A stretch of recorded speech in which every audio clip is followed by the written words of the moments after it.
Assalamualaikum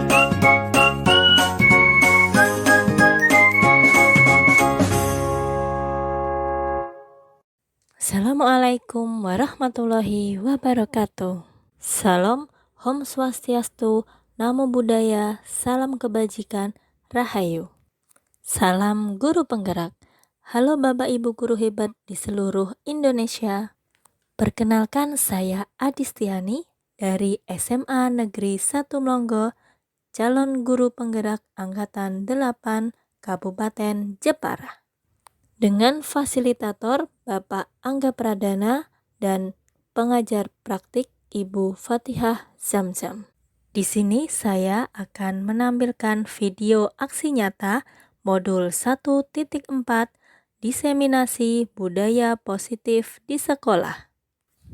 Budaya positif merupakan perwujudan dari nilai-nilai atau keyakinan universal yang diterapkan di sekolah.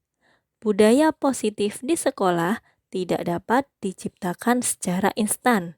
Dalam penerapan budaya positif di sekolah diperlukan tuntunan dan tauladan dari seorang guru.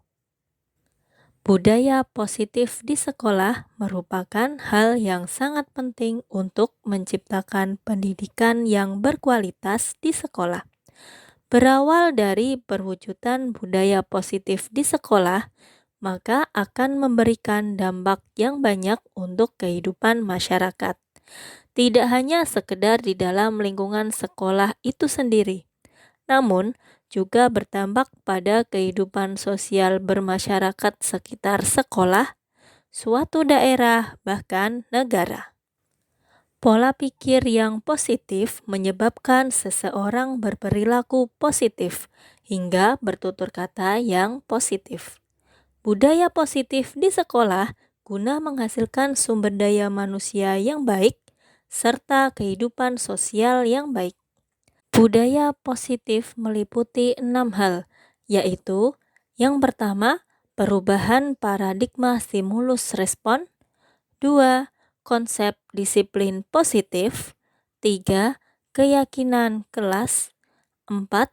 Pemenuhan 5 kebutuhan dasar manusia, 5. Posisi kontrol, dan yang keenam, segitiga restitusi. Marilah kita wujudkan bersama-sama, mengawali semua dengan pemikiran positif untuk mewujudkan hal yang positif. Untuk lebih jelasnya, marilah kita simak video diseminasi budaya positif di SMA Negeri 1 Mlonggo. Selamat menyaksikan. Bismillahirrahmanirrahim. Assalamualaikum warahmatullahi wabarakatuh. Baik, terima kasih Bapak Ibu semua. Yang terhormat Ibu Kepala Sekolah SMA Negeri 1 Mlonggo, yang terhormat Bapak Ibu Guru dan staf karyawan SMA Negeri 1 Mlonggo, dan anak-anakku yang saya banggakan dan saya cintai. Marilah kita panjatkan puji syukur kehadirat Tuhan Yang Maha Esa atas rahmat dan hidayahnya pada kita sehingga kita diberi kesehatan dan umur panjang. Tak lupa selawat serta salam kita sanjungkan kepada junjungan besar kita Nabi Muhammad SAW yang telah membawa kita dari zaman kebodohan ke zaman yang penuh dengan ilmu pengetahuan. Nah, di sini saya akan mendiseminasikan mengenai budaya positif yang harus kita kembangkan di sekolah. Apa sih budaya positif itu? Monggo.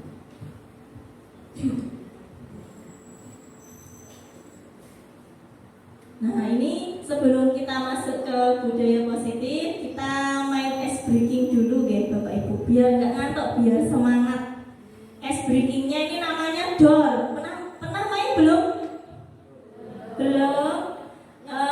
Gini, nanti kita berhitung mulai dari angka 1 sampai seterusnya. Kalau dapat angka kelipatan 2, harus mengucapkan door. Contoh misalnya 1, berarti 2 bilangnya door. Lanjut 3. Terus 4 door. Ngoten. Paham nggih? Ini latihan dulu apa langsung?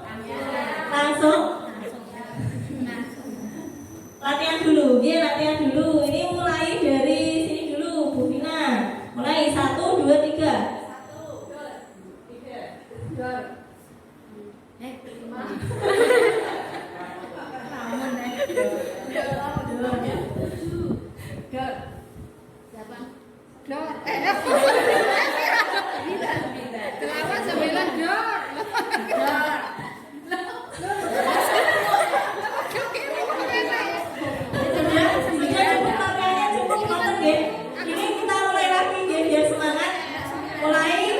Dari Bu Puji, Bu. Dor. Sama.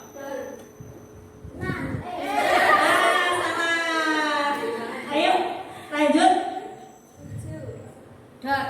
9. 8. Dari dor ya. Dari dor. Lanjut. Buana. 11.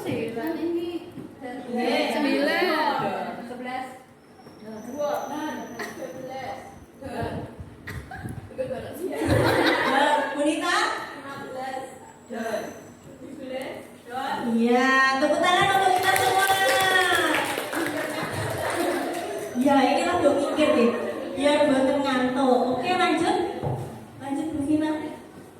Disiplin positif dan nilai kebijakan universal. Makna kata disiplin. Bapak Pendidikan kita Ki Hajar Dewantara ini menyatakan bahwa di mana ada kemerdekaan, disitulah harus ada disiplin yang kuat. Sungguh pun disiplin itu bersifat self-disiplin, yaitu ketika kita sendiri yang mewajibkan kita dengan sekeras-kerasnya. Tetapi itu sama saja, sebab jikalau kita tidak cakap melakukan self-disiplin, wajiblah penguasa lain mendisiplinkan diri kita, dan peraturan demikian itulah harus ada di dalam suasana yang merdeka. Nilai-nilai kebijakan universal. Kebijakan universal yaitu nilai-nilai yang berarti bahwa disepakati bersama, lepas dari suku, bangsa, agama, bahasa maupun latar belakangnya. Nilai ini merupakan payung besar dari sikap dan perilaku kita, atau nilai ini merupakan fondasi kita berperilaku. Nilai-nilai kebajikan adalah sifat positif manusia yang merupakan tujuan mulia yang ingin dicapai setiap individu. Nah, jadi ada beberapa nilai kebajikan. Di sini saya ambil satu saja yang kita pakai dalam kurikulum Merdeka ini, yaitu 6 dimensi profil pelajar Pancasila. Yang pertama, beriman, bertakwa kepada Tuhan Yang Maha Esa dan berakhlak mulia. Tujuan di sini adalah agar siswa-siswi kita memiliki dasar iman yang kuat. Jika memiliki dasar iman yang kuat, maka mereka akan bertindak sesuai dengan ajaran agama yang dianutnya, memberikan dampak yang positif. Yang kedua, mandiri. Mandiri di sini kita mengharapkan siswa kita bisa berdiri sendiri, bekerja sendiri, belajar sendiri. Iya. Kemudian yang ketiga, bernalar kritis. Nah, ini tujuan bernalar kritis yaitu agar generasi penerus bangsa kita memiliki pemikiran-pemikiran yang kritis, berwawasan yang kritis, dan mampu menyampaikan pendapatnya secara kritis. Kemudian yang selanjutnya, berkebinekaan global. Nah, ini artinya walaupun kita berbeda-beda, kita akan menyatu dalam tanah air Indonesia secara global. Kemudian yang selanjutnya, bergotong royong. Nah, nilai di sini yang ditanamkan yaitu agar kita saling membantu, bergotong royong manusia seperti itu. Kemudian kreatif. Nah, kreatif ini sangat dituntut ya untuk siswa-siswi kita agar apa? Mereka mampu melakukan perubahan yang lebih baik untuk mengembangkan Indonesia seperti itu. Next. Teori motivasi, hukuman dan penghargaan dan restitusi. Motivasi perilaku manusia untuk menghindari ketidaknyamanan atau hukuman. Nah, ini adalah tingkat rendah dari motivasi perilaku manusia. Biasanya orang yang motivasi perilakunya untuk menghindari hukuman atau ketidaknyamanan akan bertanya, apa yang akan terjadi apabila saya tidak melakukannya? Sebenarnya mereka sedang menghindari permasalahan yang mungkin muncul dan berpengaruh pada mereka secara fisik, psikologis maupun tidak terpenuhinya kebutuhan mereka bila mereka tidak melakukan tindakan tersebut. Nah, contohnya misalnya kita Bapak Ibu, kita berangkat pagi jam 6:30 misalnya. Tujuan kita berangkat itu apa? Nah, kalau untuk menghindari ketidaknyamanan berarti tujuan kita berangkat adalah agar absen kita tidak telat, agar tunjangan kita tidak dipotong. Nah, itu tujuannya nih. Itu untuk menghindari ketidaknyamanan atau mungkin hukuman, ditegur kepala sekolah. Nah, itu. Yang kedua, untuk mendapatkan imbalan atau penghargaan dari orang lain. Satu tingkat di atas motivasi. Di sini orang berperilaku untuk mendapatkan imbalan atau penghargaan dari orang lain. Orang dengan motivasi ini akan bertanya, apa yang akan saya dapatkan apabila saya melakukannya? Mereka melakukan sebuah tindakan untuk mendapatkan pujian dari orang lain yang menurut mereka penting mereka letakkan dalam dunia berkualitas mereka. Contohnya, tadi melanjutkan cerita yang pertama, motivasi kita berangkat pagi itu untuk mendapatkan pujian dari kepala sekolah. Wah, ini Bu Adi sregep mangkat isuk terus, sok tak angkat jadi pengawas. Etak mana ini Bapak Ibu ngatan. Kemudian amin. Yang ketiga, ya, untuk menjadi orang yang mereka inginkan dan menghargai diri sendiri dengan nilai-nilai yang mereka miliki. Nah, orang dengan motivasi ini akan bertanya, akan menjadi orang seperti apa bila saya melakukannya? Mereka melakukan sesuatu karena nilai yang mereka yakini dan hargai. Dan mereka melakukannya karena mereka ingin menjadi orang yang melakukan nilai yang mereka yakini tersebut. Contohnya tadi, saya berangkat pagi karena memang saya ingin memberikan contoh ke siswa-siswi saya agar mereka juga ikut berangkat pagi. Kalau kita Bapak Ibu guru berangkat pagi terus, nanti kalau ada siswa yang terlambat pasti mereka akan malu sendiri, sungkan. Bapak Ibu guruku pas mlebu kelas jam itu masa aku telat. Nah, pasti mereka lama-lama akan malu seperti itu. Jadi untuk memotivasi diri sendiri dan orang lain. Next. Nah, kemudian selanjutnya adalah hukuman. Hukuman bersifat tidak terencana atau tiba-tiba. Anak atau murid tidak tahu apa yang akan terjadi dan tidak dilibatkan. Hukuman bersifat satu arah dari pihak guru yang memberikan dan murid yang hanya menerima suatu hukuman tanpa melalui suatu kesepakatan atau penghargaan dari pihak guru, baik sebelum atau sesudahnya. Hukuman yang diberikan bisa berupa fisik maupun psikis. Nah, ini murid akan disakiti oleh suatu perbuatan atau kata-kata. Contohnya misalnya, jika ada anak yang telat, mereka disuruh push up. Nah, kemudian nanti setelah push up, dia pasti akan merasa malu dengan teman-temannya. Kemudian dendam dengan guru yang menghukum itu. Dampaknya apa? Mungkin nanti anak tersebut bisa di luar sekolah bisa mencelakai gurunya, misalnya gebresi ban motornya gurunya. Misalnya seperti itu bisa jadi ya. Lanjut. konsekuensi ini sudah terencana atau sudah disepakati, sudah dibahas dan disetujui oleh murid dan guru. Umumnya bentuk konsekuensi dibuat oleh pihak guru atau sekolah dan murid sudah mengetahui sebelumnya konsekuensi yang akan diterima bila ada pelanggaran. Pada konsekuensi, murid tetap dibuat tidak nyaman untuk jangka waktu pendek. Nah, ini ada beberapa contoh tindakan guru dan kita ini kelihatan buatan ibu-ibu? Nggak kelihatan, saya bacakan saja deh. Ini kita masukkan apakah tindakan tersebut termasuk hukuman atau konsekuensi. Saya bacakan yang pertama, mencatat 100 kali di dalam buku kalimat saya tidak akan terlambat lagi karena terlambat ke sekolah. Ini hukuman atau konsekuensi? Hukuman, hukuman ya, karena disuruh mencatat 100 kali, tangannya sih pegel kewer-kewer. Yang kedua, lari mengelilingi lapangan basket 2 kali karena terlambat hadir di sekolah. Termasuk hukuman, ya betul. Ini sebenarnya biar dia sehat ya tujuannya, tapi termasuk hukuman. Kemudian yang ketiga, memberikan coretan yang dibuat, membersihkan coretan yang dibuatnya di meja tulis. Ini termasuk konsekuensi karena dia mencoret-coret sendiri, jadi dia harus membersihkan sendiri.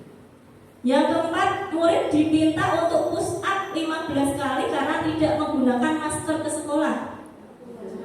Hukuman. Cuma tidak pakai masker harus disuruh push up. Nah, ini kalau yang suka olahraga mau-mau aja ya. Tapi kalau yang nggak suka pasti iya semaput gitu. Kemudian dalam karena ini fisik itu jadi hukuman. Jadi sekarang sebenarnya kita itu tidak boleh menghukum siswa secara fisik seperti itu. Apalagi kata-kata yang tidak baik ya. Kita harus bisa menuntun, membimbingan ini.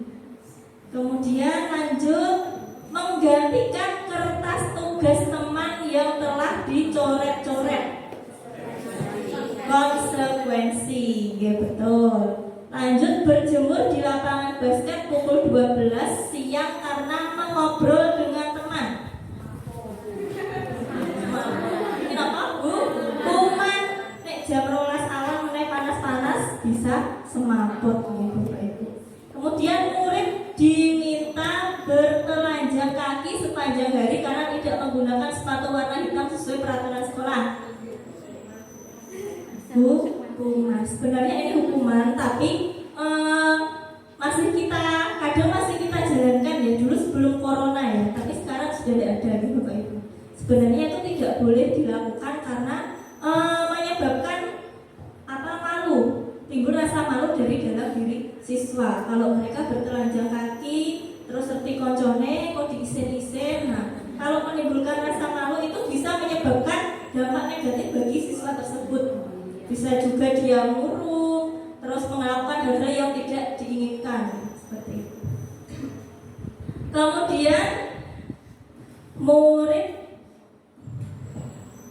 berdiri di depan kelas sambil mengangkat kaki satu karena tidak bisa menjawab pertanyaan. Nah, ini apa, Bapak Ibu? Hukuman nih. Hukuman. Nek kaki satu berdiri lama-lama bisa ambruk nih.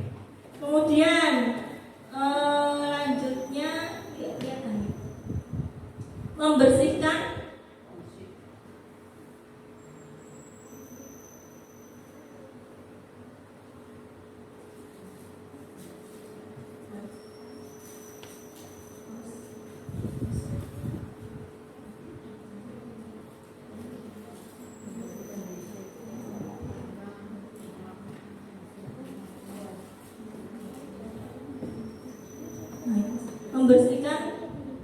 membersihkan tumpahan air di atas meja karena tidak sengaja menyenggol. Ini hukuman atau konsekuensi? Konsekuensi, karena kita yang melakukan walaupun tidak sengaja kita harus bertanggung jawab membersihkannya. Kemudian kehilangan 10 menit jam istirahat untuk mengerjakan tugas karena terlambat datang dan tertidur tertinggal pelajaran. Ini konsekuensi atau hukuman? Konsekuensi, karena dia datang terlambat, jadi dia harus kehilangan waktu 10 menit untuk istirahat. Kemudian selanjutnya duduk di bangku di pinggir lapangan pada jam istirahat, tidak diizinkan bermain oleh guru piket karena mencederai teman saat bermain di lapangan. Konsekuensi, karena ini hanya disuruh duduk di pinggir lapangan nih Bapak Ibu, karena dia sudah mencederai temannya. Kemudian terlambat hadir di pembelajaran daring 15 menit dan diminta untuk tinggal 15 menit sudah kelas usai untuk membahas ketertinggalan pembelajaran. Ini termasuk konsekuensi. Kemudian lari mengelilingi lapangan basket 2 kali karena terlambat 10 menit untuk pelajaran PJOK. Ini termasuk konsekuensi karena ini pelajaran olahraga. Nah, jadi hukumannya sesuai dengan mapelnya. Kemudian membersihkan WC sekolah karena mematahkan pensil kawannya. Hukuman hanya mematahkan 1 pensil disuruh membersihkan WC 1 sekolahan gitu ya. Ya, lanjut. Kemudian restitusi, yaitu proses kolaboratif yang mengajar murid untuk mencari solusi untuk masalah dan membantu murid berpikir tentang orang seperti apa yang mereka inginkan dan bagaimana mereka harus memperlakukan orang lain. Nah, ini menurut dosen. Restitusi membantu murid menjadi lebih memiliki tujuan, disiplin, positif, dan memulihkan dirinya setelah berbuat salah. Penekanannya bukanlah pada bagaimana berperilaku untuk menyenangkan orang lain atau menghindari ketidaknyamanan, namun tujuannya menjadi orang yang menghargai nilai kebajikan yang mereka percayai. Next.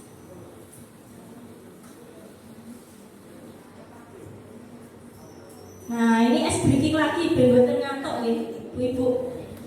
Ini sepertinya ibu-ibu sudah pernah main ini. Judulnya Bos Berkata. Kalau bos berkata, maka lakukan yang dikatakan oleh bos. Jika bos tidak berkata, maka jangan dilakukan. Kita berdiri dulu semua.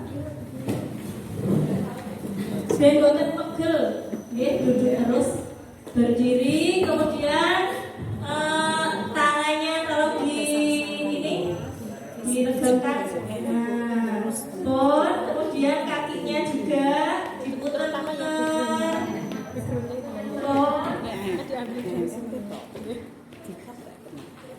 dan kemudian tangannya ke pinggang, dan kemudian goyang-goyang, ben boten pegel. Perbuatan goyang, goyang, namun sudah rileks. Kemudian sekarang kita main games ya, bos berkata.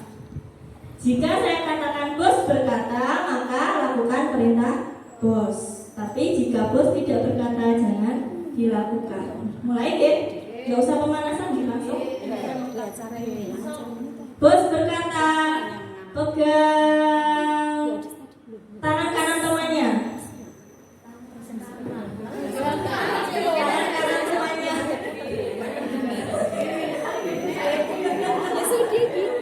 Katakan apa yang dia Ya, ini bingung, beda kunci bingung. Lanjut, bos berkata, pegang lutut. Lutut.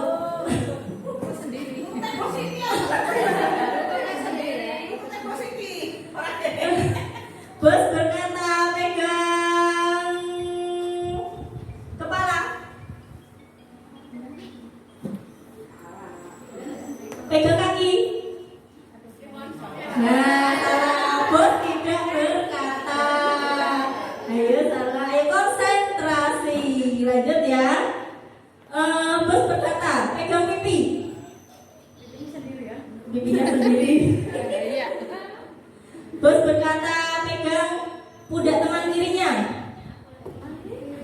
Teman kiri. Ya. Tangan kiri mana? Ayo. tangan kiri, no?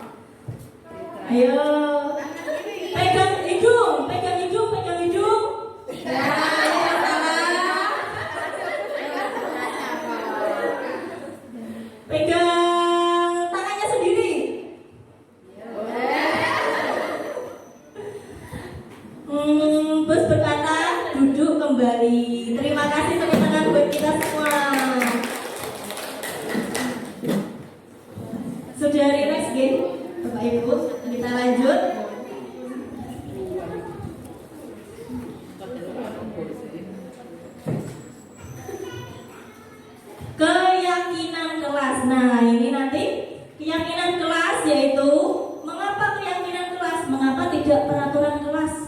Nilai-nilai keselamatan atau kesehatan yang kita sebut sebagai suatu keyakinan yaitu nilai-nilai kebajikan universal yang disepakati secara tersirat dan tersurat lepas dari latar belakang suku, negara, bahasa maupun agama.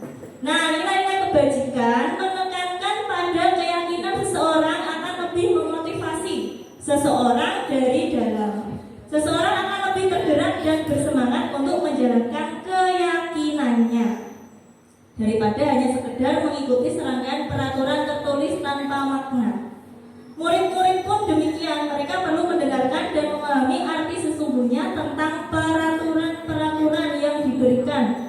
Apa nilai-nilai kebajikan di balik peraturan tersebut? Apa tujuan utamanya dan menjadi tidak tertarik atau takut sehingga hanya sekedar mengikuti serangkaian peraturan yang mengatur mereka tanpa memahami tujuan mulianya. Nah, di sini saya ingin meminta Bapak Ibu dan siswa membuat keyakinan kelas. Misalnya di dalam kelas itu dari pagi kita mulai belajar sampai pulang sekolah, keyakinan-keyakinan apa yang harus kita lakukan, yang harus kita yakini untuk kita jalankan dalam proses pembelajaran seperti itu. Misalnya saya berikan contoh nih, menghargai teman satu kelas.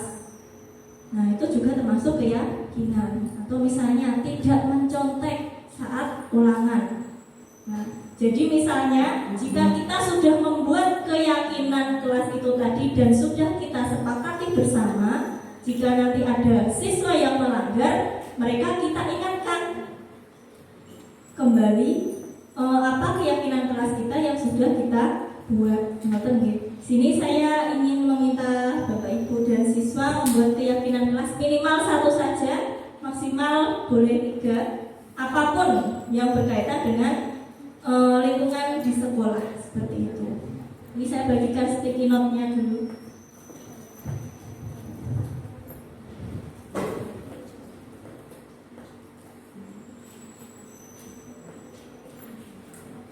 Nanti ditempel di depan.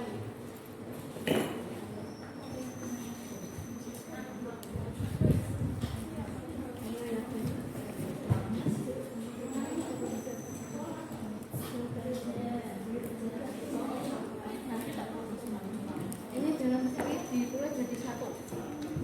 Satu yang biar.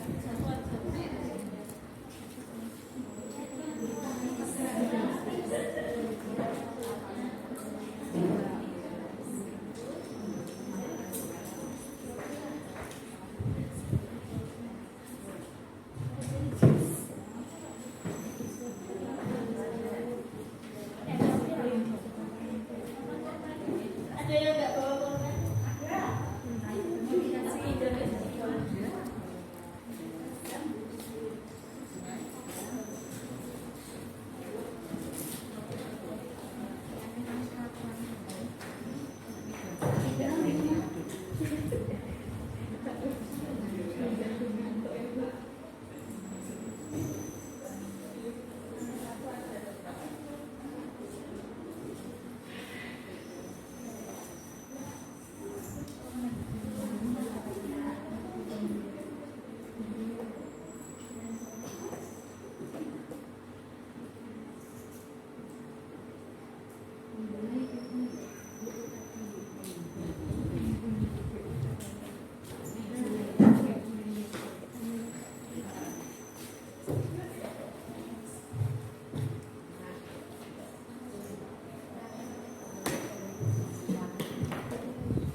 Ditempel ke depan deh, ibu-ibu.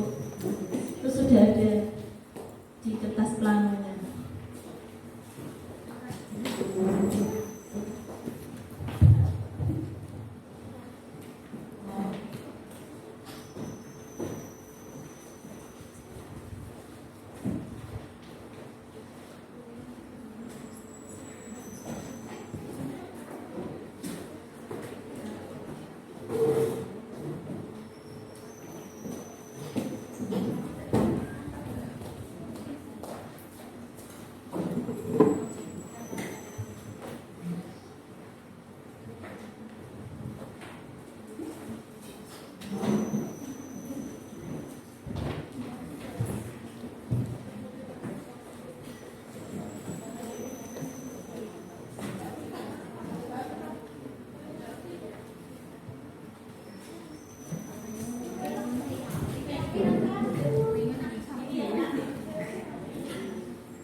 Baik, saya mau meminta salah satu dari ibu-ibu di sini untuk membacakan keyakinan kelas yang sudah ibu tuliskan.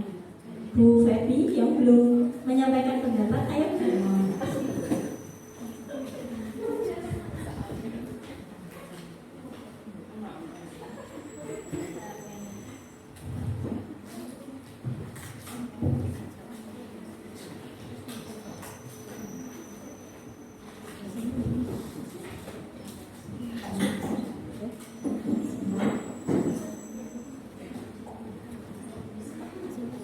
Terima kasih waktunya. Mohon maaf kalau suara saya.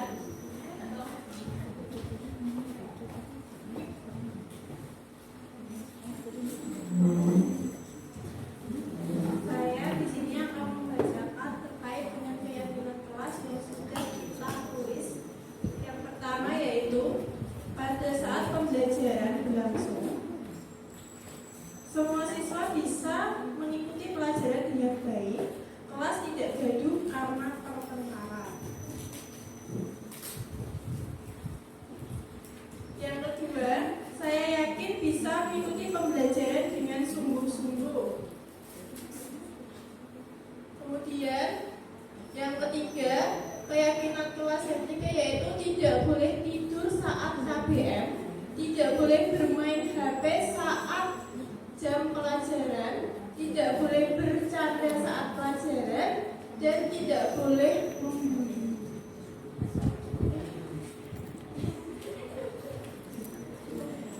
Kemudian ada mewujudkan kondisi kelas yang kondusif, rapi, bersih, nyaman, dan aman.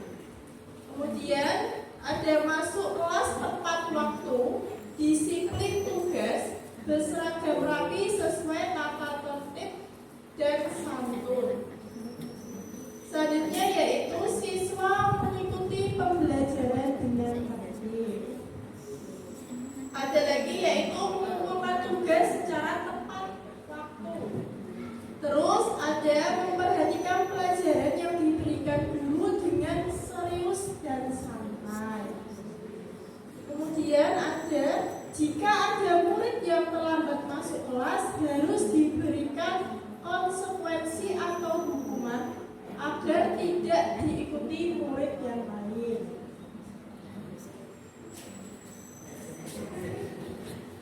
Kemudian ada berdoa sebelum pembelajaran dan berdoa pada jam akhir pelajaran. Ada lagi tidak boleh membuli teman yang berbeda agama maupun berbeda pendapat. Terus ada lagi disiplin dan tidak membuli. Kemudian saya yakin diam di kelas selama guru menerangkan. Dan ini murid ya. Saya yakin bisa mengikuti pembelajaran dengan sungguh-sungguh. Dan ini murid juga. Pada saat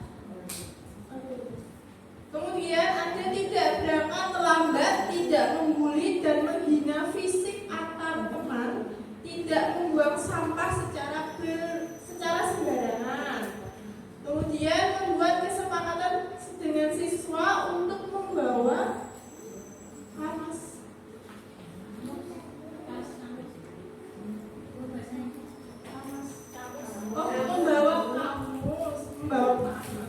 Membawa kamus dan tidak tidur di dalam kelas. Demikian keyakinan kelas.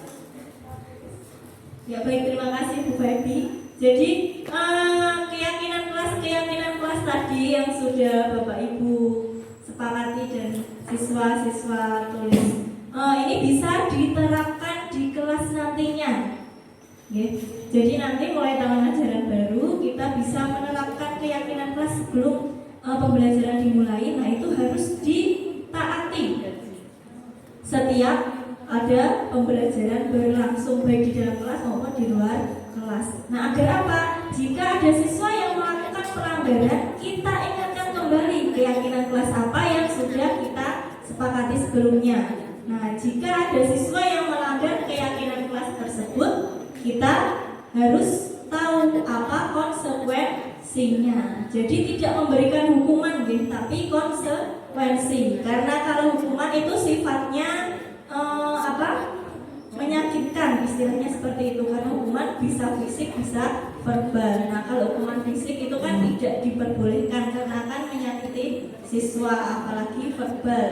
Nah, ini. Jadi karena hukuman ini bisa menimbulkan dampak-dampak negatif, makanya kita harus memberikan konsekuensi.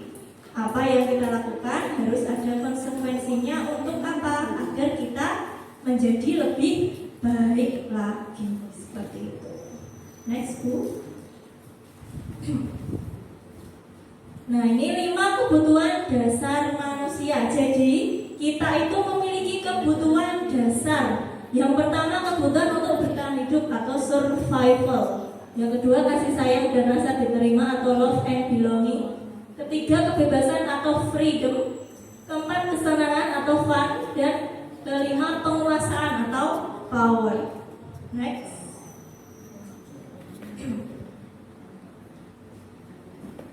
Nah, sebelum kita mengupas satu persatu, ini ada sebuah studi kasus. Mohon diperhatikan ya.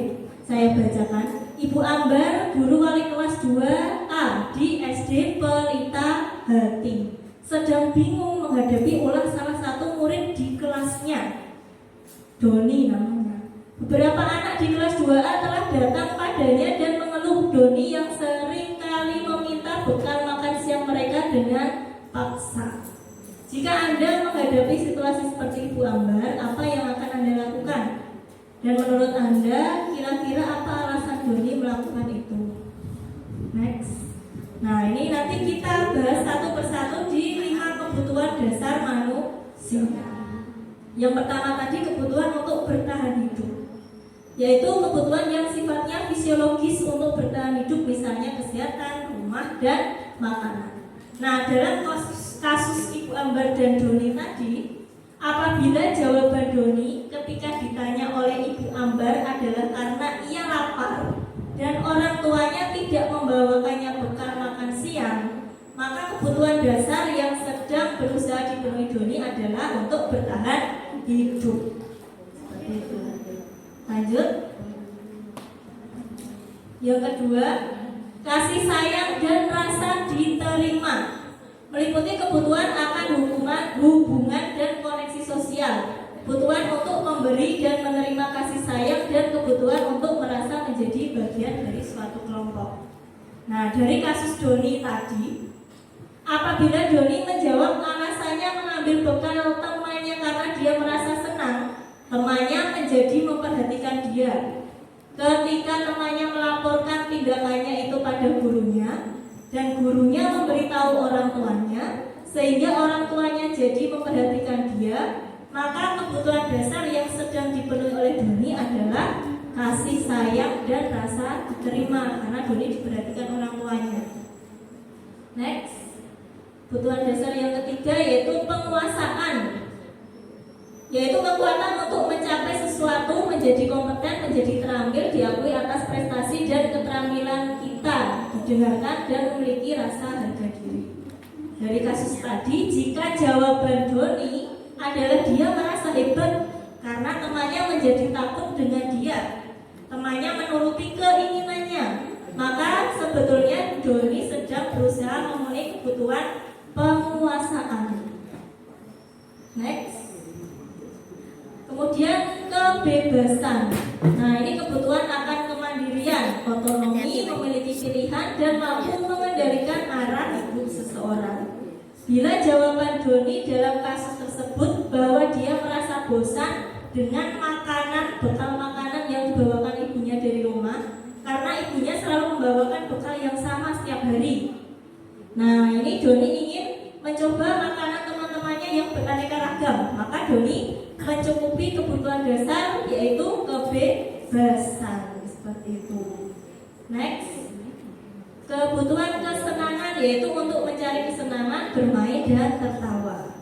Bila Doni menjawab bahwa dia melakukannya karena iseng saja dan ia menikmati ekspresi kawan-kawannya yang kesal karena diambil makanannya, menurut dia ekspresi teman-temannya itu lucu, maka berarti Doni sedang berusaha memenuhi kebutuhan akan kesenangan, seneng ganggu koncone. Seperti itu. Next. Nah, lanjut restitusi 5 posisi kontrol. Jadi posisi kontrol kita sebagai guru. Posisi kita itu sebagai apa sih?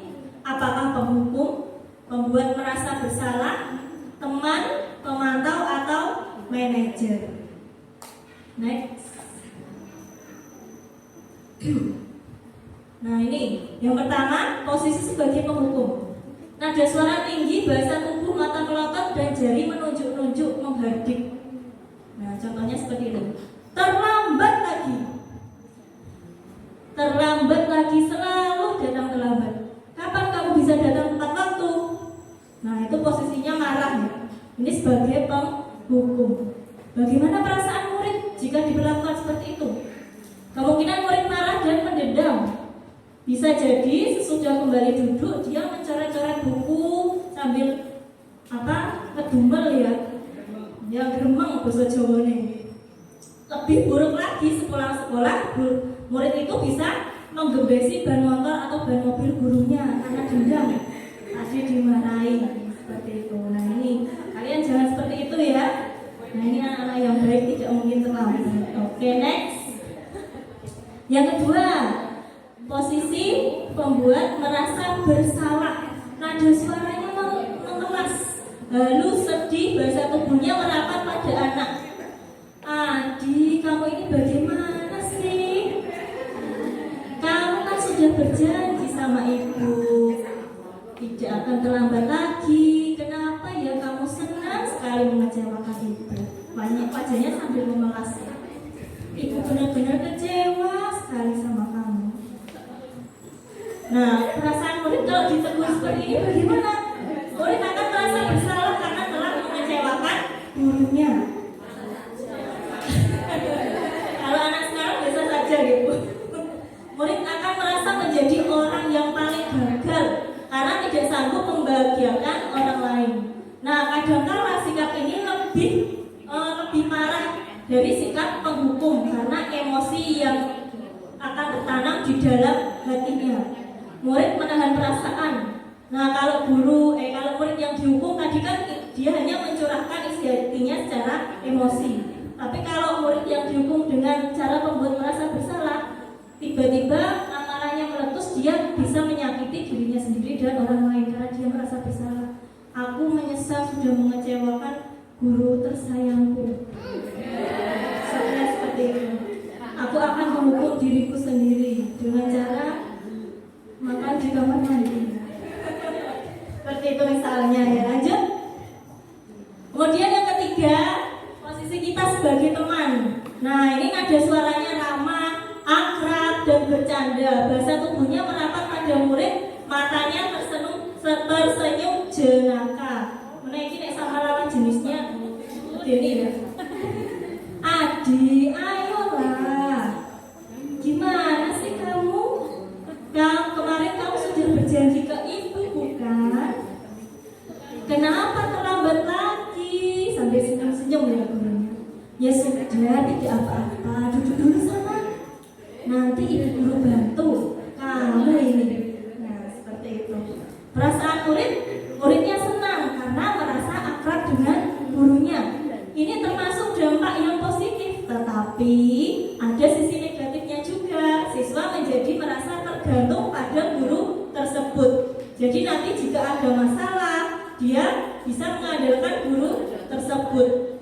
Nah, dampak negatif yang lain, jika ada guru lain yang menyuruhnya, dia tidak akan mau menuruti. Yang dituruti guru yang dianggap temannya tadi saja, seperti itu. Lanjut. Yang keempat, sebagai pemantau. Suaranya datar, bahasa tubuhnya formal. Nah, ini contohnya. Fatir, tahukah kamu jam berapa sekarang? Jam berapa kita mulai pelajaran? Tahu? Kamu terlambat 15 menit. Apakah kamu sudah mengerti konsekuensi yang harus dilakukan bila terlambat? Fatir jawab, Tir. Ngomong, Tir. Tahu, Bu.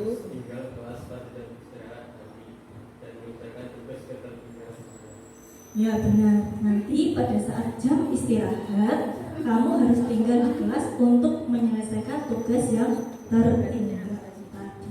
Saya tunggu ya. Nah itu kalau pemantau daftar ya Bapak Ibu. Bagaimana perasaan muridnya? Lanjut. Nah murid memahami konsekuensi yang harus dijalankan karena telah melanggar salah satu peraturan di sekolah. Guru tidak menunjukkan suatu emosi yang berlebihan, menjadi marah atau membuat merasa salah. Murid tetap dibuat tidak nyaman, yaitu harus tinggal di kelas pada waktu jam istirahat dan mengerjakan tugas. Namun guru harus tetap mengawasi, karena pada saat mengerjakan tugas, murid tidak boleh ditinggal sendirian. Lanjut. Yang terakhir, manajer. Nah, ini kalau manajer posisi tertinggi yaitu nada suaranya tulus. Bahasa tubuh tidak kaku mendekat ke murid. Zaki, apakah kamu mengetahui jam berapa sekolah dimulai? Jawab. Ya, kamu terlambat. Kira-kira bagaimana kamu akan memperbaiki masalah ini?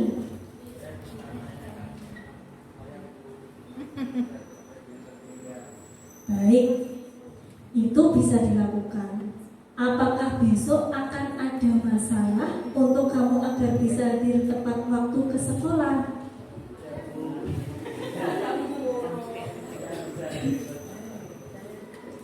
Baik, saya hargai alasanmu untuk memperbaiki diri. Nah, ini perasaan murid bagaimana? Fokusnya ada pada di murid, bukan untuk membahagiakan guru atau orang tua. Murid sudah mengetahui adanya suatu masalah dan suatu perlu terjadi. Pada posisi manajer, guru akan mengembalikan tanggung jawab pada murid untuk mencari jalan keluar permasalahannya, tentu dengan bimbingan guru. Lanjut. Nah, sebelumnya saya mau tanya, kira-kira Bapak Ibu ini dalam mengajar murid sehari-hari berposisi sebagai apa? Bu Afifah? Sebagai apa biasanya? Kembalikan ke tadi Bu yang 5.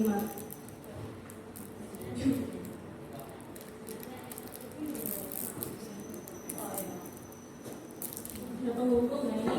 Penghukum, pembuat merasa bersalah, teman, pemantau, manajer. Kalau Bu Afifah kira-kira selama ini sudah menjalankan sebagai apa? Memantau. Jadi Bu Afifah selalu memantau siswa-siswinya. Memantau. Memantau juga bagus ya Bu. Kalau Bu Enda, kira-kira sebagai apa Bu Enda? Campur-campur Mbak. Sebagai manajer. Bestie berarti teman ya. Jadi bestie. Nah ini juga ada positifnya, ada negatifnya ini Bapak Ibu. Kalau jadi bestie, positifnya kita bisa menganggap murid sebagai teman, bisa dekat. Tapi negatifnya murid bisa tergantung pada kita. Seperti itu. Kalau Bu Nita, ini sebagai apa kira-kira? Sebagai penari?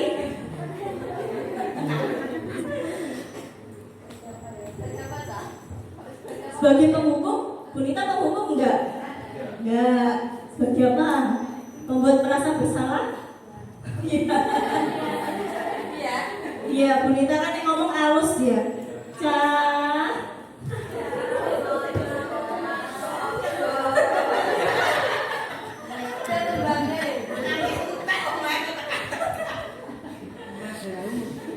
Ini yang sudah diulang Bu Nita, kira-kira Bu Nita sebagai apa? Ayo. Sebagai manajer?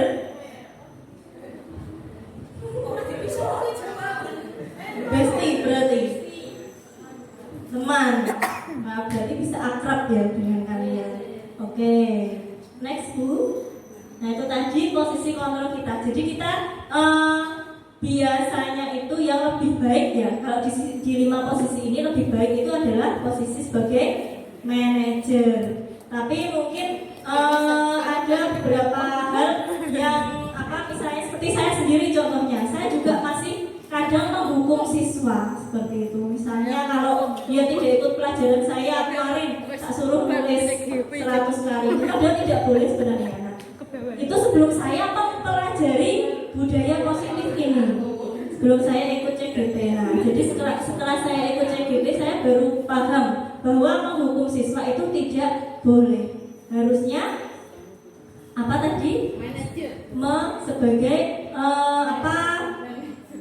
lainnya konsekuensi, yang memberikan konsekuensi.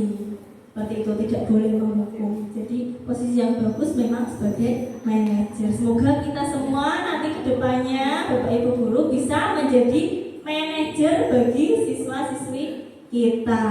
Amin. Bisa memberikan konsekuensi dan restitusi tanpa hukuman. Seperti itu. Lanjut, segitiga restitusi.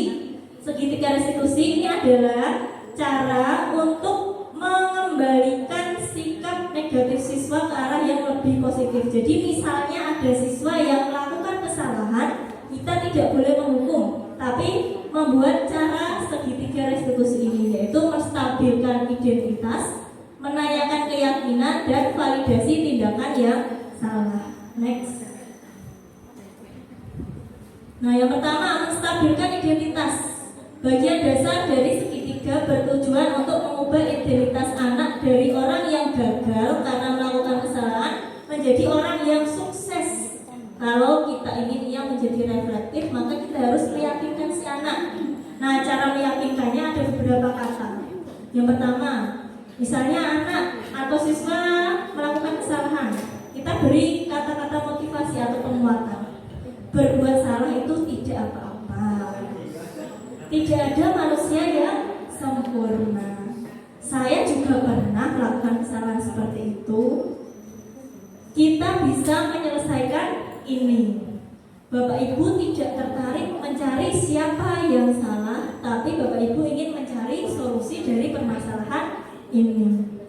Kamu berhak merasa begitu. Apakah kamu sedang menjadi yang baik buat dirimu sendiri? Seperti itu kata-kata motivasi. Jadi kita tidak boleh menyalahkan, tapi menstabilkan identitas siswa. Next. Yang kedua yaitu validasi tindakan yang salah. Nah, setiap tindakan kita dilakukan dengan suatu tujuan, yaitu memenuhi kebutuhan dasar. Kalau kita memahami kebutuhan dasar, apa yang mendasari sebuah tindakan, kita akan bisa menemukan cara paling efektif untuk memenuhi kebutuhan tersebut. Contohnya, padahal kamu bisa melakukan yang lebih buruk dari ini ya. Nah, itu motivasi ya. Kamu pasti punya alasan mengapa melakukan hal itu. Kamu patut bangga pada dirimu sendiri karena kamu telah melindungi sesuatu yang penting buatmu. Kamu boleh mempertahankan sikap itu, tapi kamu harus menambahkan sikap yang baru. Seperti itu. Next, yang ketiga, menanyakan keyakinan. Nah, ini menyatakan bahwa kita pada dasarnya termotivasi secara internal.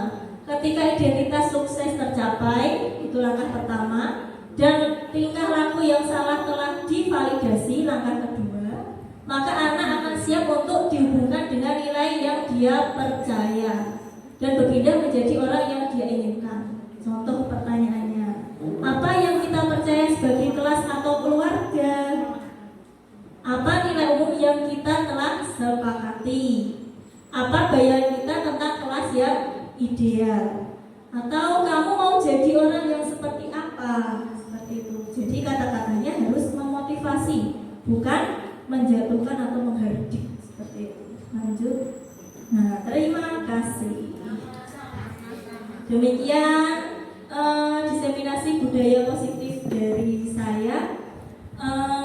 Mungkin ada Bapak Ibu atau siswa yang ingin memberikan tanggapan atau pertanyaan, silakan.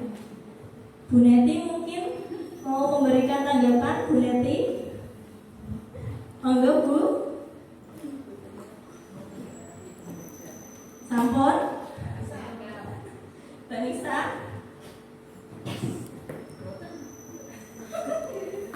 Mungkin ada siswa yang ingin memberikan tanggapan. Monggo Alvis atau Rizky. Alvis ya, Bu? Alvis, Alvis.